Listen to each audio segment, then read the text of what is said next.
like to welcome you all to the meeting tonight, and I'm going to introduce our special guests tonight.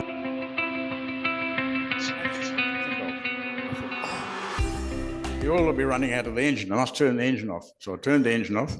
Then the most enormous pair of boots I've ever seen in my life appeared in my line of vision because I'm down here somewhere. And I looked up and my eldest daughter was hanging in her seatbelt and the youngest one was beside me. And that's the last, I don't know how they got us out. Anyway, I forgot to mention that after I brought Josie fairly earlier and we met Kevin Carney. I don't know if any of you know Kevin Carney, but Kevin was had a workshop in Richmond and he serviced the car forever. He was fantastic. Anyway, they got us out and I remember lying wrapped up in a blanket on the footpath and I looked across and there's my dear old Josie, and I've never seen the underside of a cruiser before or the trailer.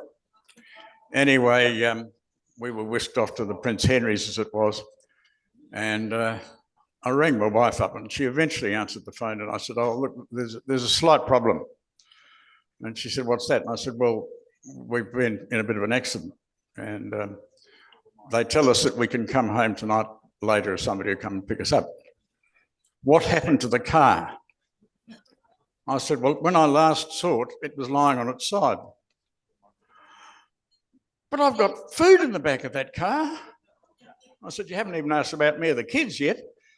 Anyway, when I got home, we did get home that night. We were very, very lucky because I was talking to the police later. They estimated that the guy was doing about 80 Ks when he hit us. He hit me on the near side rear wheel dead square. And the bloke rang me up who was the next car along and he said, it was quite fantastic. He said, that hit you. You went up in the air, turned over, landed on the roof rack, fell on your side and went for a while before you stopped. Now, I'm convinced that roof rack saved us because if it hadn't been on, it was all plastic. It all just would have folded in. Anyway, I rang Kevin Carney up on Monday morning at 8 o'clock, said, look, this is the name of the tow truck company. I have no idea where it is. Can you help me?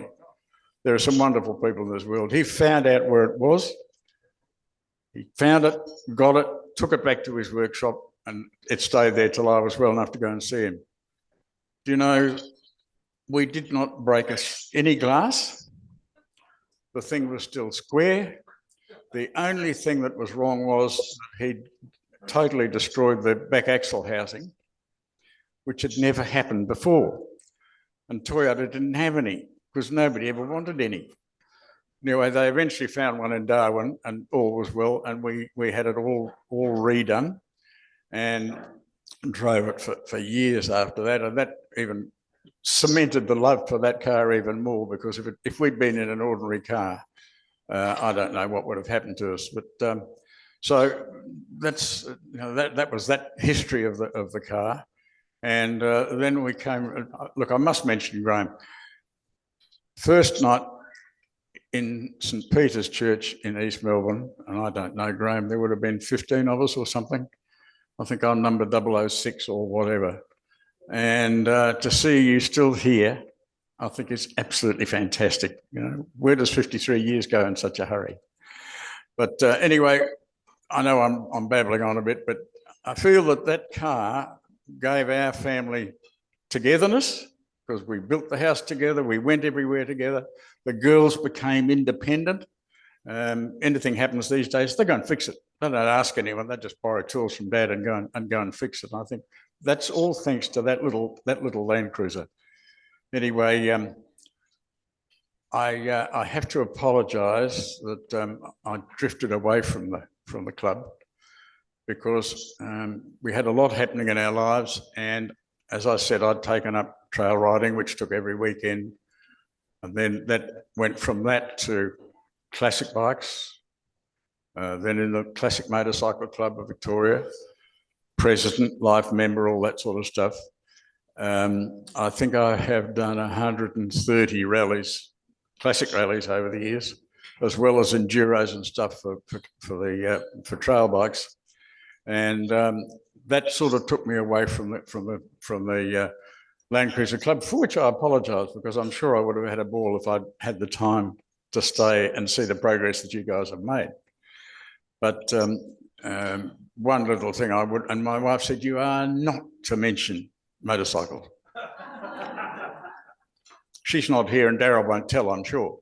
But they have been an abiding passion. I rode my first motorcycle in 1950. I rode the last one in 2019. And that means, well, I'm a battered old man, but it means it was a lot of enjoyment. And I wouldn't have missed it for quids. It's been fantastic. But the one thing that will live in my mind forever, and probably quite a few will relate to this, was a trip we did through the Northern Territory. We sent the bikes in a box up to Alice Springs, and we were going to ride up to Burketown, Normanton, go up the Cape or go somewhere, sleep on the side of the road, just go where we went. Anyway, all went well until after Burketown when one of the bikes blew up. So we had to tow it in the dark and I got lost. And I thought, really, this is probably my demise here because I don't know where I am.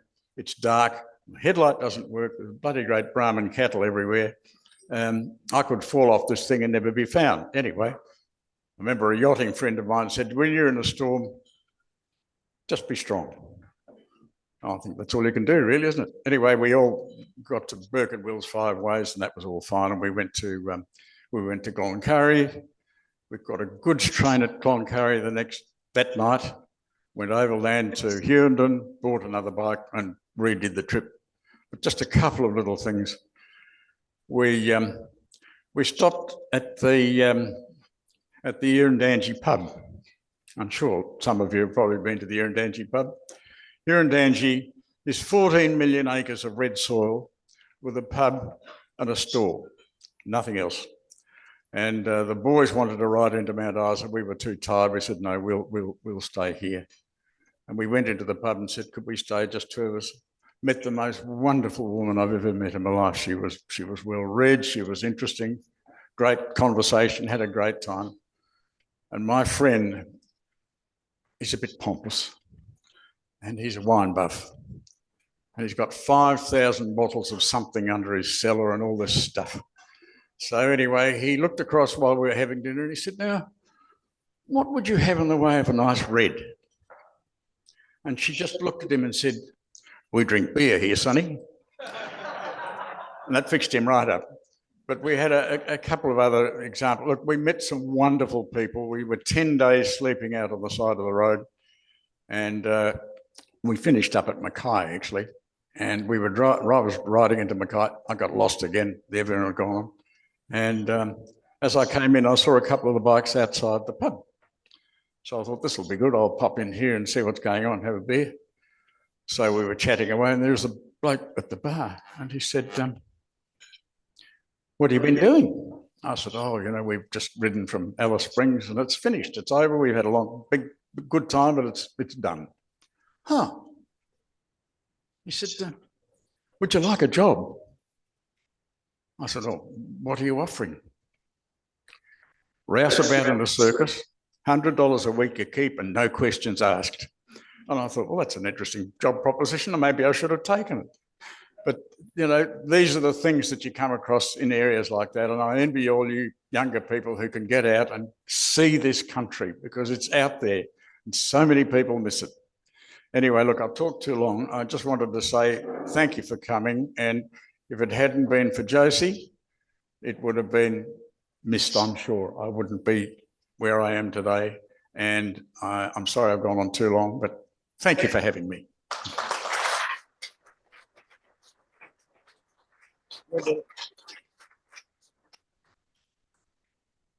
Thanks, David. That was very good. I don't know whether anyone's got any questions before he goes away too far. Well, he's answered them all. It's okay. Thanks. Now we're moving. We're going to have a short video on which is titled "Sand Dune Hopping" with the trip leaders of Alison Hilton and Chris Atkins.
bit of excitement.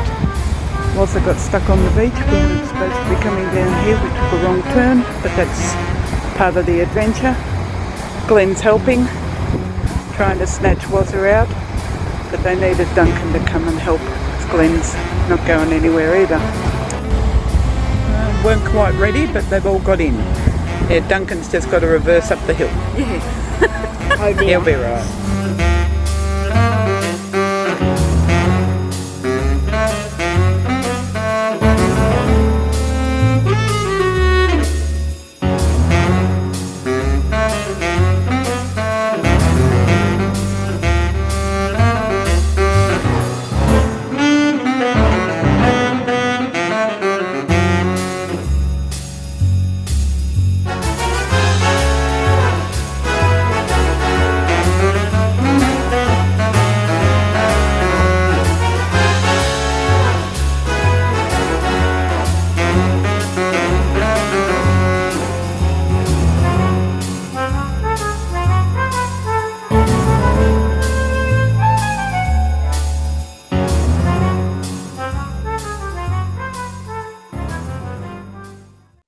Next report is a social report. I think Helen Foley is going to give that. Thank you. Good evening, everyone. Hi. Our next event is going to be on the 18th of February, and we're going to Herring Island. I don't know whether people know where that is, but it's in South Yarra, and it's a 3.2 hectare artificial island. And I think Maria wanted to go there, so we've now gone and done it, hopefully. Now, what we're going to do is we're going to meet at around 10:45 at Como Landing is where you catch the boat. Now, the boat's free to go across, and at the moment there is a art exhibition there, sculptures, and so we're going to do a walk around the island, and then there'll be an area where they have a whole lot of other arts and sculptures from, from Australian, they're all Australian artists.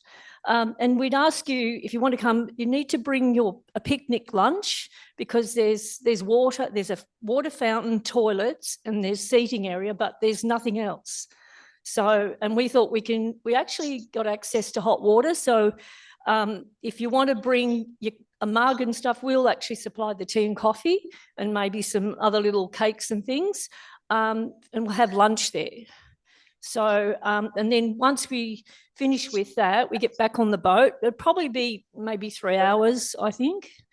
And then we're thinking, depending on the time, Grace was wanting to go to a restaurant in South Yarra. If anyone was interested in going to that, we need to know. But if you look at Weekend Wrap, you can let us know and contact us, and we can speak about that later as well. Then we're actually thinking of doing a rock and roll night in April, Yark. And we haven't done one for I did the last one with Rebecca, and that would be probably 10 years ago. And it was really good fun. We had a great time. Everyone got dressed up, and it was a really good night. So I would like, everyone to make an effort. If you like to dance, if you don't like to dance, we can teach you. It's a really, really great time. So I'd love to see people, a lot of people turn up there as well. So we haven't made a date, but we're actually trying to coordinate it with the working bee up at Yark, which is around the 20th, I think, of April. So please keep those in mind. And the first one will be Herring Island. So if you would look at Weekend Wrap, it's all the details are in there. And if you want to contact or speak to us, please do. All right. Thank you very much. Thank you.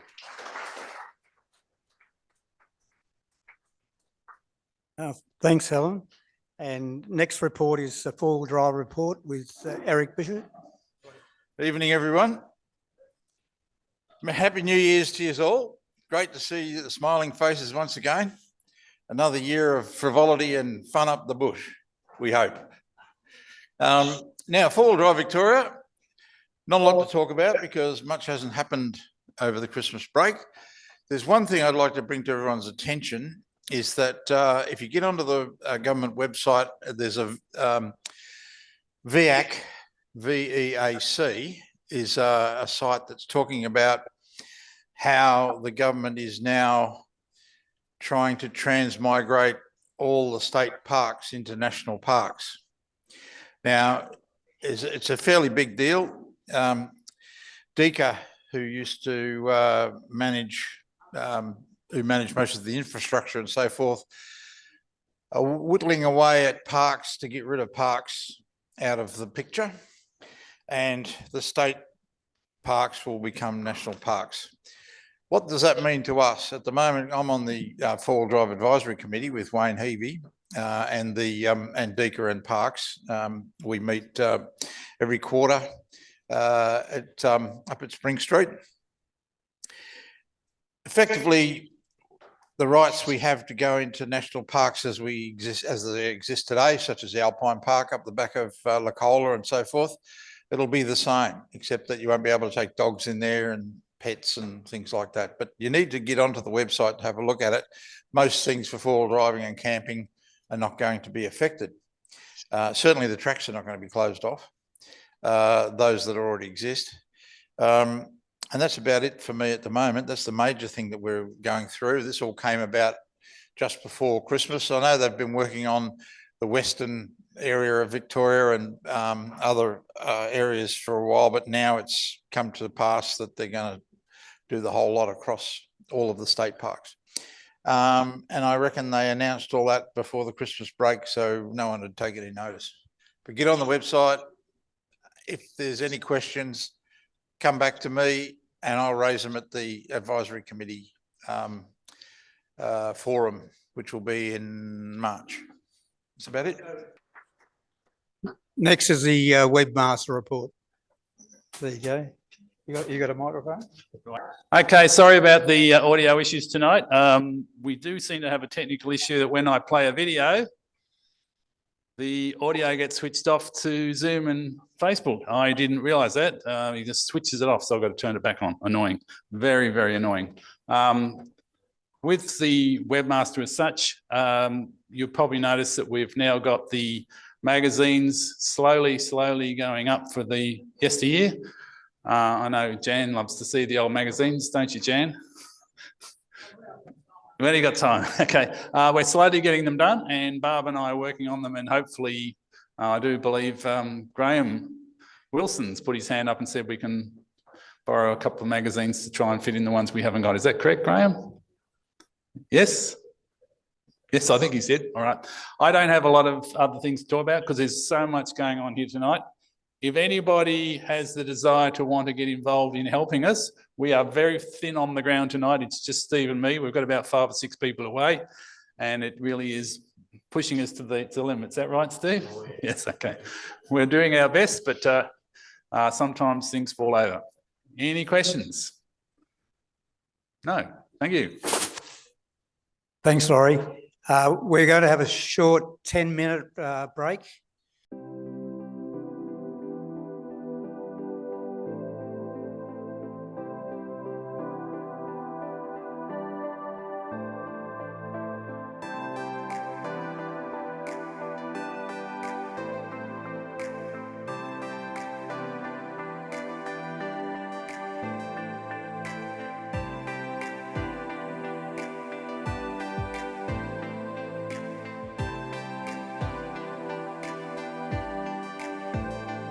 Camel tracks around here on the sand fresh.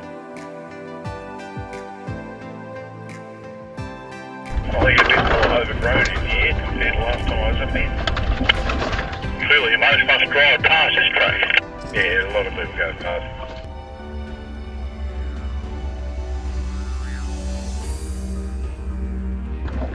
There's a falcon in the tree there, Sarge, right in front of me, just flew off to the right.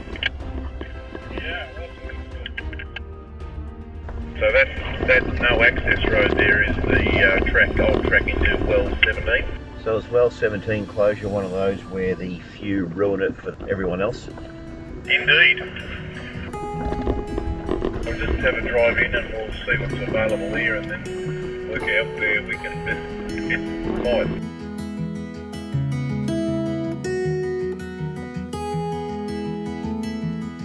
Oh, Dan, there's 200 in it.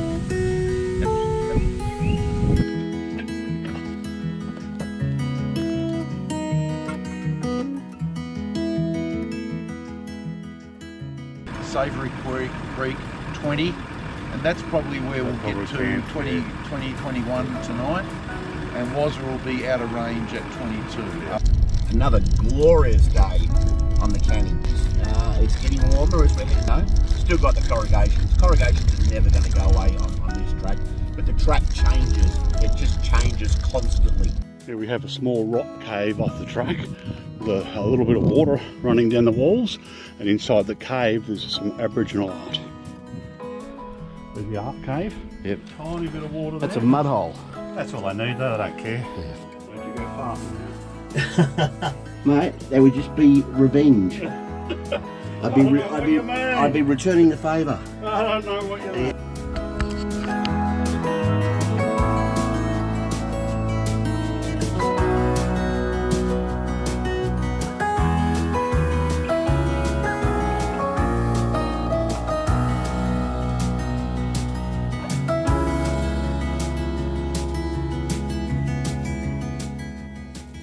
Gentlemen! Oh, boogie. I'm excited because I've just crossed the real Tropic at Capricorn and we're at well 19, probably the standout well of the trip. It is, isn't it? This is a comment.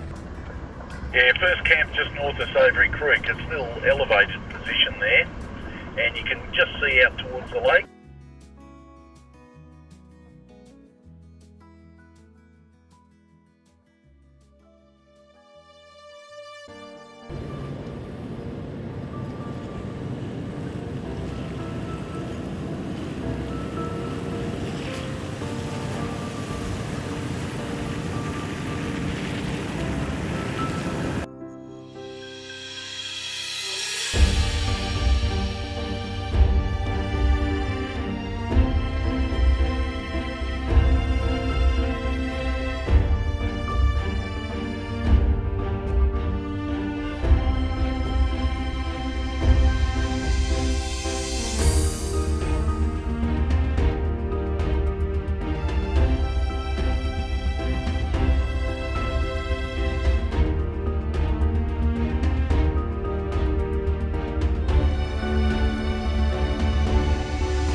Pretty through here, isn't it?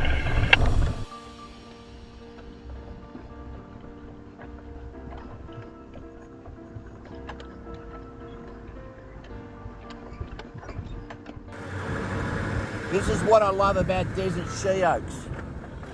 That and that are the same tree. These one of the oak trees, they're magnificent.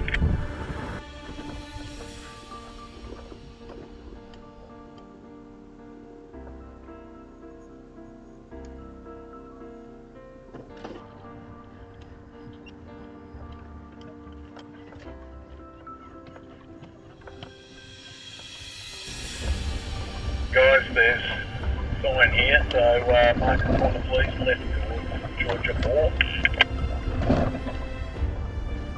Those trucks are going to have fun getting through that.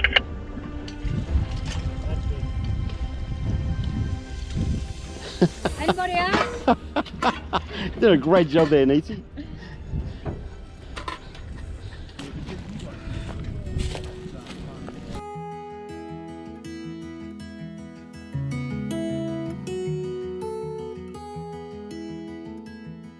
We're going to aim for somewhere in the what I call the Roodle River, but it's Carla-Millie now National Park on the Talawani track, and then we're going to nick up to Punga and fill up. Desert Plains Baths is where all the rock pools are coming down through the escarpment there, and there's always water there. Okay, Watrara Pool is much better camping, much nicer. Okay?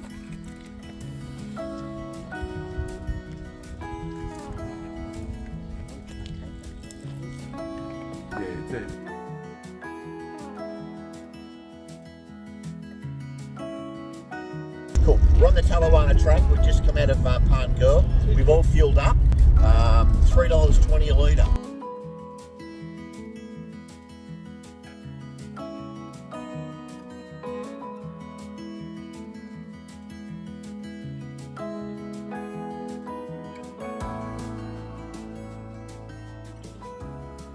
He's in the grass about 30 metres to my left.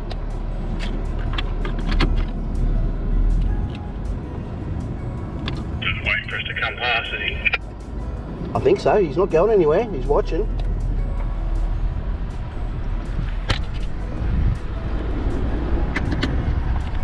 He's deciding on whose socks and shoes he's going to steal tonight.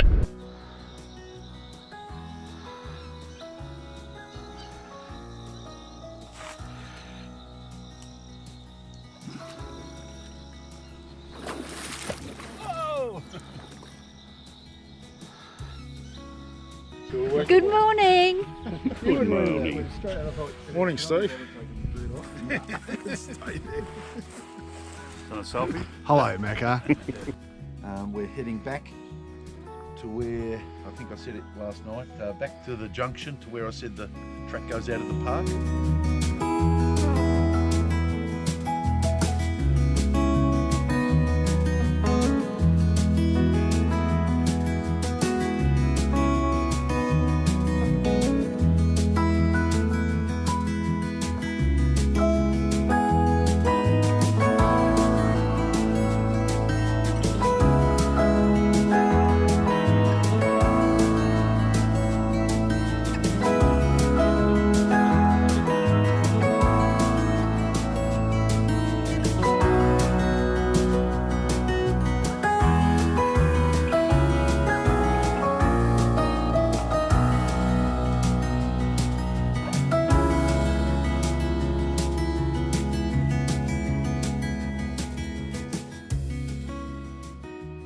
You had a couple of dingoes around the back of your camper last night, did you, Macca?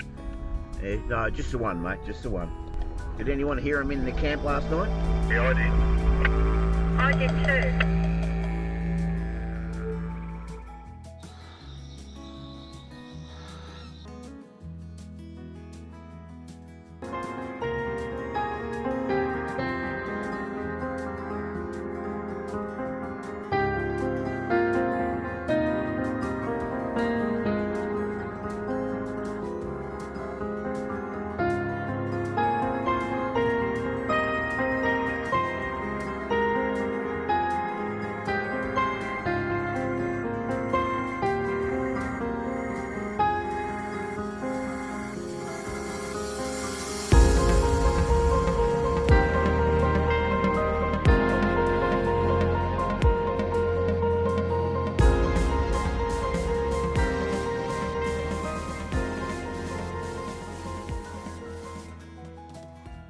Now we move on. Our next report is trips report with Viv Gardner. Hi everyone, hope you all had a great Christmas and a good New Year. It's fantastic to see a lot of trips listed. As you know, they fill very fast, so unfortunately all the ones that are listed are full. So we've got 4 in January, 3 in February and 2 for March so far, and they're all got a long wait list. It would be great if we could get some more trips listed, and day trips are always good fun. Trips are a great way for new members to meet other members and use their newly taught DA skills. I know we've got a lot of new trip leaders and who haven't run trips yet and probably are a bit nervous at the thought. So please contact me. I have a list of very enthusiastic trip leaders who are willing to guide you through the planning and help any way they can, and even be a ground Charlie.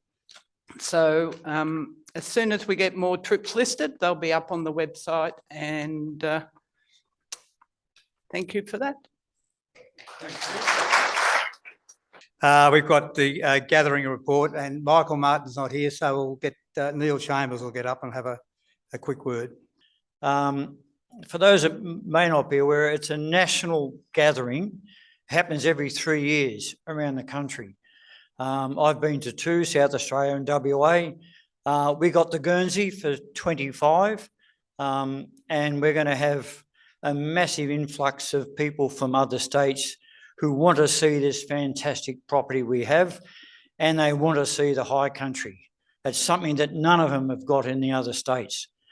And to give you an idea how serious they are, the WA Club have said to their members, if you're coming to Victoria, be aware of the fact that Victorian Club have a strict driver training program for their members. And if you're going to Victoria, you must do a national standard driving course. And they're even offering $100 per member to do this course before they come to Victoria. So they are bloody serious about coming over here. It's going to be a fantastic event. We're looking for volunteers. So every month, don't be surprised if when he's here, Michael Martin is saying, can someone please put their hand up? We will need some assistance around the camping area at Mansfield. We've got a small crew who will be up at Yark to show the property to the interstate visitors. So it's going ahead now that the budget has got a sort of tick of approval and Eric's working through some risk management issues. It's going to happen. It's going to be fantastic. Thank you.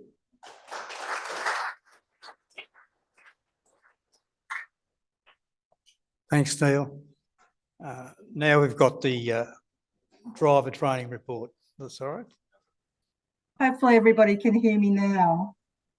Happy New Year to everybody. So I'm just going to fill in on behalf of Chris again, and he's still travelling through South Australia now, so he's on his way home. But just to give you a bit of an update about DA, we have 3 months open for this year, being February, March and April.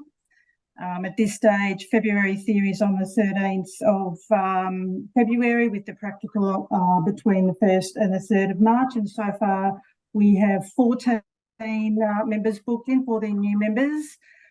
March theory is the 12th of March, with the practical being the 5th to the 7th of April. And we've got a couple of people booked in for that one. And we have April, which theory is on the 9th of April, and the practical being the 3rd to the 5th of May. And so far we have 3 booked in for that. So if we have any new members tonight, there's plenty of spaces still available to book in for DA.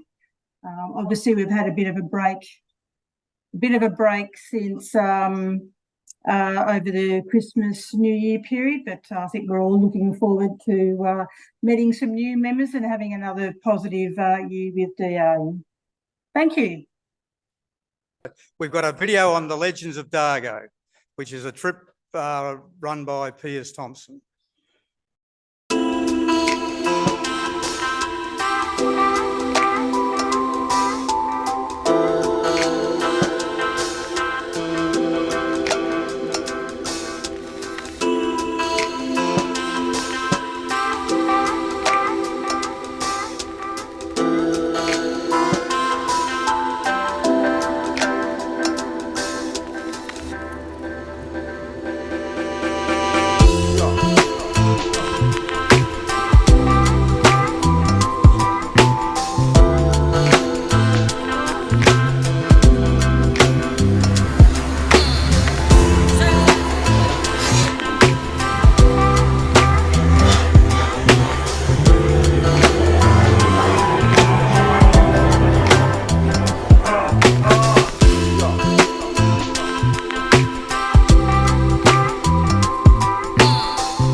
now it is time I can sort of sign off the meeting now. So I've got the right spot on my schedule. So thanks very much for coming.